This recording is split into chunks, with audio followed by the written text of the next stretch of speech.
La direction générale de migration ne parlait pas même langage avec les mouvements citoyens en province du Nord Kivu. Déjà, Jacques Sinzaera, peut-on dire qu'il serait la première victime après avoir dénoncé la perception d'une somme de 500 francs par passager, surtout les passagers qui exercent leurs activités sur le lac Kivu. Jacques Sinzaera, la semaine passée, a dénoncé une perception qu'il juge d'illégal des 500 francs. Nous allons en parler dans l'actualité du jour. Cet activiste a été arrêté par les services alors qu'il revenait de Bukavu. Déjà, ses avocats haussent les tons et dénoncent une certaine violation de loi et de droit de Jacques Sinzaera. Les avocats privés d'accéder et d'entrer en contact avec leurs clients.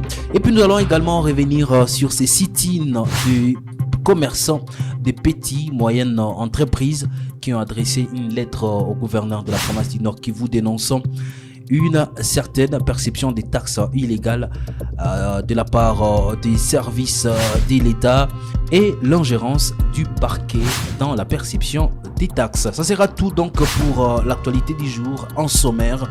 On se retrouve dans la deuxième partie de cette vidéo. Si vous êtes nouveau, n'oubliez pas de vous abonner.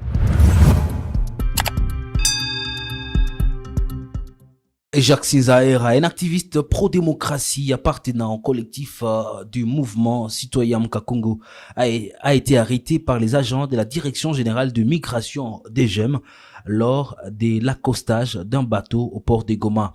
Plusieurs militants de mouvements citoyens ont donné l'alerte concernant cette arrestation. Qu'est-ce qu'il a dit exactement? Suivez cette vidéo de Jacques Sinzaera. Président de la République, kama mu 48 heures DGM aimalize trakaseri kuporo ya Goma, tutafanya dega mwa hii Goma. Tuna comprendre kama Munyarwanda iko njo problème, ni mauvaise gouvernance. DGM haina taxe mwa kulipisha population, mais leo trakaseri napita kuporo ya Goma. Directeur wa DGM iko complice wa hivi vitu na maservice mengine yote. Kama hivi tuwabiishe, manaka upendi Kongo isimame. Unasemaka le peuple d'abord, na biko neba population kujina yako. DGM inatesa population kuporo ya Goma. Na kama hivi tuwabiishe president la République, manake maiti yetu italala na utasambaka hii mbele ya babako siku na mkutana mukaburi. President Kisekedi, tulikuvotaka juu changer pays, apana zueche mabuzi ya kabila iendelee. DGM inatutesa na biko nalipisha kubwizi taxe 500 francs. Population yote ya Goma, ba voyageurs, tukatale kulipia ile 500 francs. Kwani ukalipa ile 500 francs unaloga inchi. On ne libère pas un peuple se libère. Tusimame sote tukatale munyanyasi ya DGM. Et puis les avocats de l'activiste Jacques Sinzaera du mouvement citoyen Mkakongo ont été empêchés d'accéder à leurs clients. Sinzaera, arrêté par les services de la DGM au port public de Goma, a été ensuite acheminé au bureau de la direction générale de migration. Saisi par cette arrestation, les collectifs de ces avocats se sont vus être refusés de voir leurs clients pour s'enquérir du dossier. L'un des avocats, maître Didier Baloumé, revient également ici sur la violation de droits de son client. Ça sera un peu précipité de savoir pourquoi Jacques a été arrêté.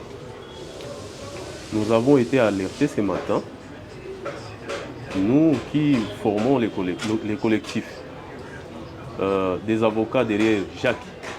Chaque fois qu'il a des difficultés, il vient nous consulter. Ce matin, nous avons été alertés que Jacques venait de Bukavu et arrivé au port à Goma, il se retrouve être malmené d'abord, puis arrêté par les services de la DGM. Nous nous sommes mobilisés pour aller à la DGM. Question de savoir pourquoi M. Jacques est arrêté. Arrivé à la DGM, direction provinciale, nous sollicitons l'accès à l'enclos. C'est les policiers qui nous arrêtent d'abord. Il nous dit qu'il a reçu des instructions selon lesquelles personne ne devrait accéder aux installations de la DGM. En notre qualité d'avocat, nous avons essayé d'insister jusqu'à ce qu'un inspecteur est venu. D'abord, il nous a parlé des propos quelque peu discourtois. Et puis il nous a dit, selon les règlements, les ordres qu'ils ont reçus et les lois de ces pays, personne ne devrait accéder à Jacques. Jusqu'à ce que ce soit Jacques qui nous appelle et qu'il manifeste les besoins d'un avocat. Nous avons dit du moment qu'il est déjà aux arrêts, comment va-t-il manifester ses besoins? Comment va-t-il nous appeler? Nous sommes déjà là. Il est en difficulté. Nous voulons échanger avec lui. Et après, lui offrir nos services, c'est-à-dire l'assistance. Le monsieur nous a dit que non, ce n'est pas possible et que nous devrions dégager de l'enclos. Alors, savoir pourquoi il a été arrêté, pour le moment, nous pensons que nous n'avons pas beaucoup d'éléments. Seulement, nous avons constaté que c'est en violation de la loi qu'il a été arrêté, parce qu'il n'y a aucun acte de procédure qui a été brandi lorsqu'on l'a appréhendé. Aucun. Et ce n'est pas normal dans un pays qui se veut être état de droit, que quelqu'un se retrouve arrêté et qu'il soit privé de son avocat et même de la visite de sa famille. Ça sort de l'ordinaire. Moi, je pense qu'il y a, si ce n'est pas l'excès des ailes de l'officier qui est derrière cette arrestation, c'est peut-être par ignorance. La loi veut que chaque citoyen congolais, avant d'être arrêté, soit informé de la raison pour laquelle il est arrêté. Et on ne vient pas les prendre comme ça, l'embarcation de l'avion, et on l'amène manu militaire. Non. Il y a des actes de procédure qui donnent aux agents de police spéciale, soit-il, comme la DGM, qui soient munis des actes de procédure, qui leur donnent l'autorisation d'arrêter quelqu'un. Ce n'est pas comme ça, comme dans un champ de maïs. On récupère les gens et on les met au silence et sans savoir la raison pour laquelle ils sont arrêtés. Surtout, leur priver des conseils habituels, et les avocats que nous sommes, c'est vraiment en violation des principes de l'état de droit. Qu'est-ce que vous vous demandez? Nous allons poser les actes en notre qualité d'avocat. Mais dans un premier temps, c'est un sentiment de désolation que les citoyens congolais se trouvent arrêtés et qu'ils soient privés de leurs conseils. En tout cas, ça me désole. Ça me désole. Mais en ma qualité d'avocat, je sais ce que je dois faire. Et puis, vous serez en train de voir en image la Fédération nationale des artisans, petites et moyennes entreprises congolaises est descendue dans la rue. C'est jeudi.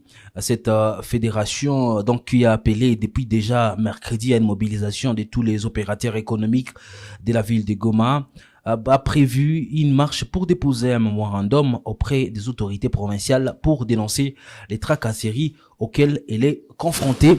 Je vous propose de suivre ici quelques commerçants qui reviennent sur ce qu'ils dénoncent exactement auprès de l'autorité provinciale. Hapa ni wafanyabiashara wa mjini Goma. Tulikuja hapa ili tuweze kuuliza maswali fulani kwa viongozi wetu kuhusu kulipa taksi mbalimbali. Kwa mfano, tunalipa IPR, lakini pesa za serikali tunaomba tena kulipa pesa za kulipia bordero. Hiyo ni ya kwanza ambayo tulikuwa uliza kwa nini serikali haiwezi kuchukua ile gharama ya bordero. Kartasi tunailipia prisi ya 12,000 francs kwa kulipa IPR. Hiyo ni nukta ya kwanza ambayo iliacha tunafika hapa. Kitu ya pili ni kusema tunafika hapa kwa kuuliza kwa nini trakaseri ya yenyiko kumungine ya parke. Unakutana mwingine kila mtu parke nafika kwa kila mtu, ambapo huyu anakuja anauliza hiki, unakutana ni par invitation. Kwa nini service hazipendi kufanya kazi yake comme il faut? Pourquoi parke jenziere mu vitu vya maembo na mataxi?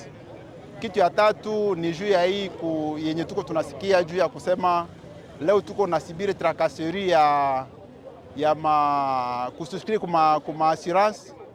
watafika kuduka yako uko oblige.